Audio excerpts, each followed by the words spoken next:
Open the fridge, and something feels wrong. The smell reaches you first. Then you notice the color. The food looks soft, wet, or slightly off. For a second, you may think you are choosing to pull away. Your body may have decided before thought even begins. The face tightens, your stomach turns. One step backward happens almost automatically. Nothing is chasing you. No animal is attacking.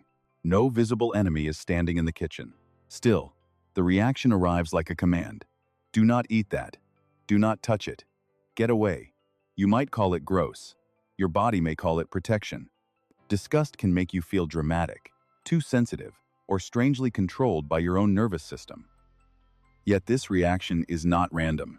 It may be an ancient alarm built for a world where the wrong bite, the wrong water, or the wrong wound could change everything.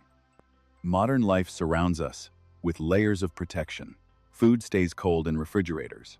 Grocery stores use labels, packaging, and expiration dates. In many American homes, clean tap water comes straight from the sink. Soap sits beside the faucet. Trash gets collected before it piles up for too long. Restaurants follow health rules. Pharmacies, urgent care clinics, hospitals, antibiotics, and public health systems reduce risks that once surrounded humans every day. Even with all of that protection, one bad smell from the back of the fridge can still take control. Mold on bread can stop your hand. A sticky table at a fast food place can ruin your appetite. Dirty water near a sidewalk can make the whole body tense. A public restroom can feel unsafe before you can explain exactly why. Other people may laugh and say, "You're overreacting." Your rational mind might even agree. The reaction still comes first. Explanation arrives later. That speed is the clue. To understand it, we need to look at a world where disgust could protect life before anyone knew what germs were. Why does disgust still control your ancient brain? How can one smell, stain, taste, or texture make the nervous system pull away so quickly? More importantly, why would early humans need such a strong reaction before microscopes, doctors, antibiotics, food safety rules, or modern hygiene? The answer may be simple. Disgust was not designed to make life comfortable. Its older job was probably to keep dangerous things outside the body. Fear tells you to escape what is coming toward you. Disgust warns you not to let something get inside. Picture a small human group moving through a wild landscape. Food is uncertain, water might look safe, and still make people sick. Heat can spoil meat quickly. Some plants seem edible, but carry danger. A dead animal can mean food, risk, or both. Even a small cut can become serious when dirt enters the skin. At camp, there is no refrigerator. No printed date tells anyone when food has gone bad. A medicine cabinet is not waiting nearby. Urgent care does not exist a few miles away. Experience, memory, rest, and care are often the only protection. The group cannot see bacteria in water. Rotting flesh does not come with a warning label. Contamination hides inside ordinary things. So people have to read the world through signs. A sour smell, a bitter taste, an unusual color, flies gathering in one place, swollen skin, fluid around a wound, a texture that feels wrong. Before microscopes, smell was information. Before food labels, memory mattered. In that environment, disgust may have acted like fast information. Not perfect, not scientific, but immediate. And when danger was invisible, an immediate reaction could matter. Illness could reshape an entire day for early humans. A sick person might not be able to walk far. Weakness could slow the group down. Food poisoning could drain strength at the worst possible time. An infected wound could turn a skilled hunter, gatherer, parent, or caretaker into someone who needed help. Bad water could affect more than one member of the group. Spoiled food could create risk around the whole camp. Not every threat had claws. Some dangers entered quietly into the body. They could slip in through the mouth, move through broken skin, spread through shared food, or hide in water that looked harmless. A predator could be seen. Contamination often could not. That made this kind of danger especially difficult. Proof might arrive too late. By the time the body understood the problem, the threat could already be inside. A rotten smell might stop someone before the first bite. A sour taste could make the mouth refuse. An unsafe surface might cause the hand to pull away. Disgust may have helped early humans avoid a hidden risk before it became a crisis. Its pressure came from survival, not comfort. The central function of disgust may have been avoidance. It pushed the body away from spoiled food, unsafe water, waste, infected flesh, decay, and anything that might bring sickness close. This alarm works best when it acts early. Fear often responds after danger appears. Disgust tries to prevent contact before the threat enters the body. The nose warns, the mouth refuses, your stomach turns, your hand stops, your feet create distance. Accuracy was useful, but caution may have mattered more. A false alarm might cost a meal. A missed signal could cost health, strength, or survival. That trade-off helps explain why disgust can feel so intense.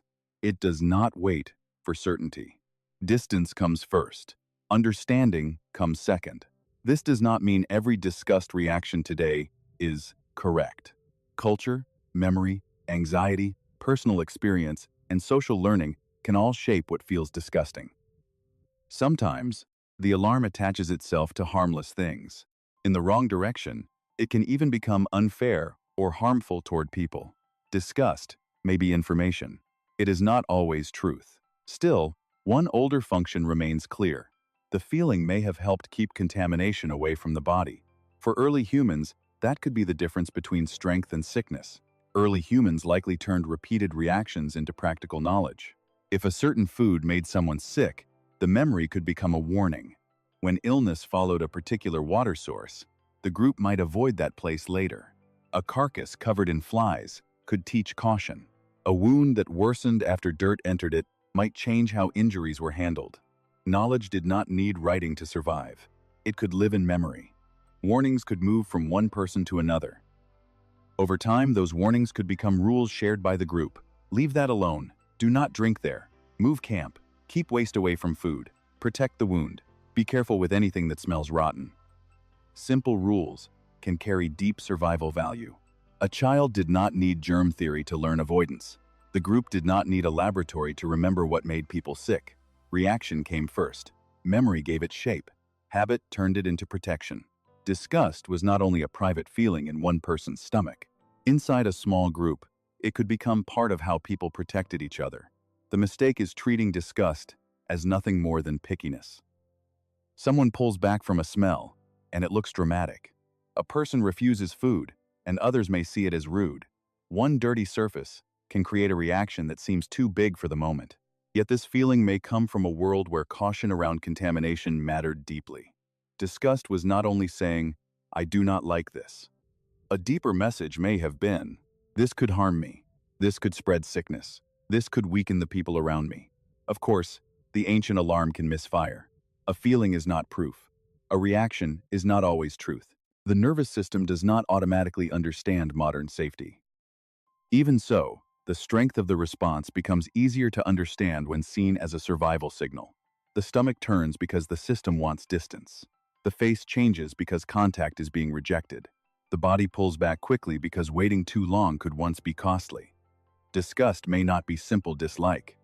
It may be an old warning system, still speaking through the body. Most disgust today does not mean life or death. A strange smell in an apartment may only be unpleasant. Sticky residue on a table might not cause harm. A food texture can feel wrong without being dangerous. One moldy item in the fridge does not mean the whole world is unsafe. Modern protection has changed daily life. Clean water, medicine, refrigeration, soap, packaging, trash collection, and public health rules reduce many risks that once surrounded humans constantly. The ancient alarm, however, still asks its old question first. Is this safe to let near me? That question can appear in ordinary places now.